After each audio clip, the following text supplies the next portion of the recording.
আল্লাহ বলছেন, হায় মানুষ, আমার মতো দয়ালু মেহেরবান মালিক থেকে কে তোমারে ধোকা দিল, কে তোমারে ভুলায় দিল? আল্লাহ যেন বেনামাজি বান্দারে ডাক দিয়া বলে, হায় আমার বান্দা, আমার চাইতে উত্তম তুমি কারে পাইলা, যারে পাই আমারে ভুলে গেল। আল্লাহ যেন হারামখোরকে ডাক দিয়ে বলে, হায় বান্দা, আমার চাইতে কাকে উত্তম পেলা, যাকে পেয়ে তুমি আমার হুকুম এভাবে প্রত্যাখ্যান করলা? আল্লাহ ডাক দিয়ে বলে, কারে পাইলা বান্দা? কে সে তোমার, যে আমার চাইতে তোমার কাছে প্রিয় হয়ে গেল?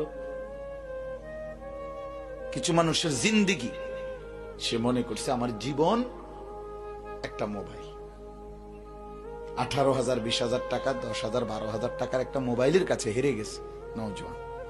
আহা, আমাদের লক্ষ লক্ষ কিশোর তরুণ, যুবক যুবতী, ছেলে মেয়ে আজকে পরাজিত এই একটা মোবাইলের কাছে। জীবনের হাসি কান্না, আনন্দ বেদনা, আবেগ অনুভূতি সব এটার ভিতরে ঢুকাই দিছে।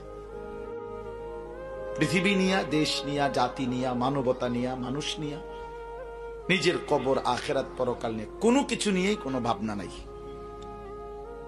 না দুনিয়া নিয়ে কোনো ভাবনা আছে, না আখেরাত নিয়ে কোনো ভাবনা আছে। শুধু নফসের গোলামি, শাহওয়াতের গোলামি, নিজের মনে যা চায় তাই করার একটা মানসিকতা লক্ষ লক্ষ ছেলে মেয়েকে শেষ করে দিছে, শেষ করে দিছে। ছেলে পেলে